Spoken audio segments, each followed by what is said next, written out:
Breaking news. Welcome to today's headlines.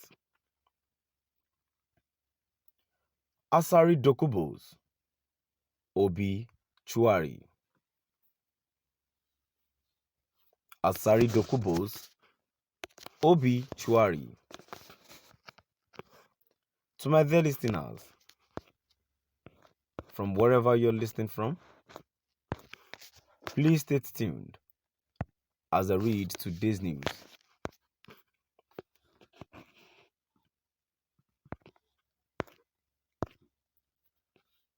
After attacking, denigrating the detained indigenous peoples of Biafra IPOB leader Mazi Nnamdi Kanu, the notorious ex-Niger Delta militant leader and founder of the Niger Delta People's Volunteer Force, Mujahid Asari Dokubo,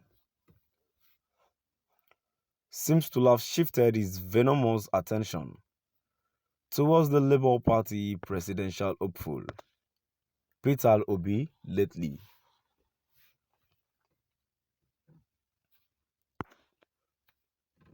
He had described Obi as a big scammer in town and followed it up later by saying that the former Anambra State governor was a total misfit, a glorified Yahoo.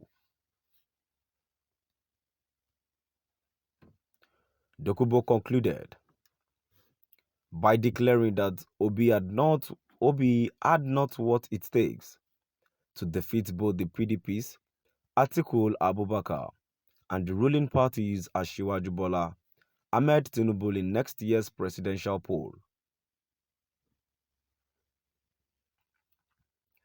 But the truth of the matter is that it is not Dokubo, but Nigerians that would decide who becomes president post-Buharism.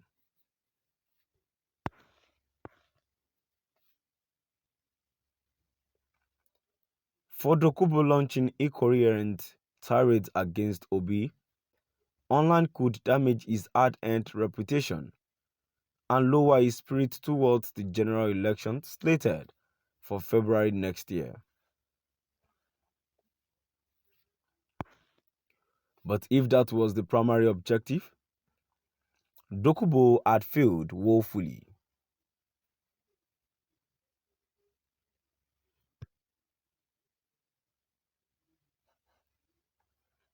If reactions that trade his outburst online and offline were any indication, then it stands to reason to infer that he had reaped failure as a comeuppance. Who the hell is Asari Dokubo?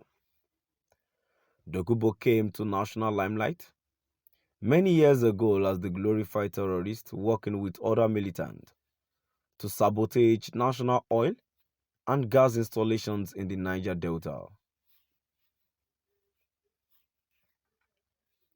Their argument then was that their region and their people were not getting enough of the proceeds of the resources found in their native land from the oppressive federal government.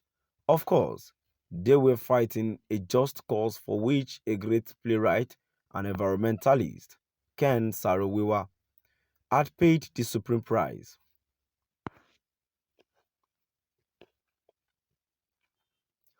It took a presidential intervention in terms of an amnesty package for the boys to be placated. The late ex-president Umaru Yar'Adua granted a blanket amnesty to Dokubo and other criminals, blowing up pipelines and smuggling crude oil outside our shores. Monetary rewards and other palliatives came with the package, and Dokubo and co smiled to the bank.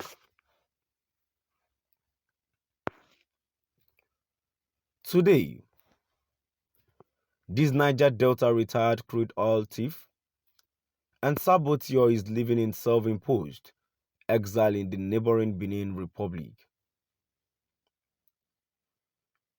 Seeing Dokubos on video recently revealed a troubled soul. And with every beat, he caught the image of a jihadist beaten and bruised. Perhaps his money in the banks are running in the red end. The need for more hustling, with the hope that a politician of fortune could contact him for a contract worth millions.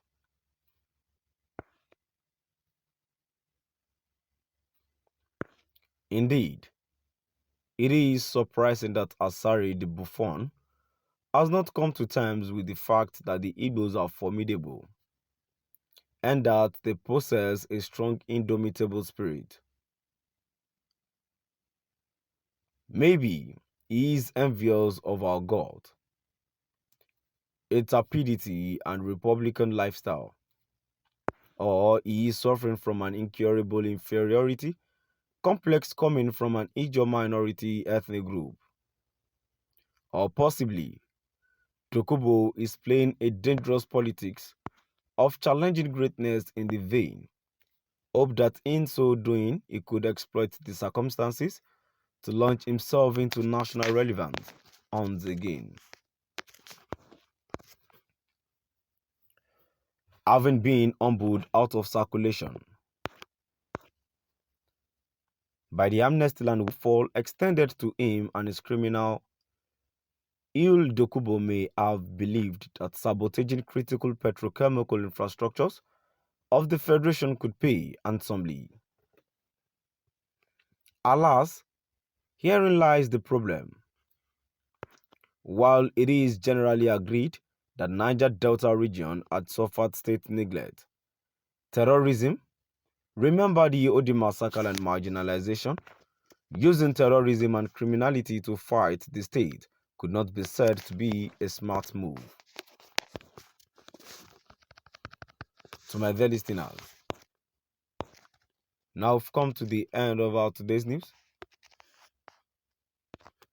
Please do drop by at the comment section and let's know what your view is all about. Thank you for listening.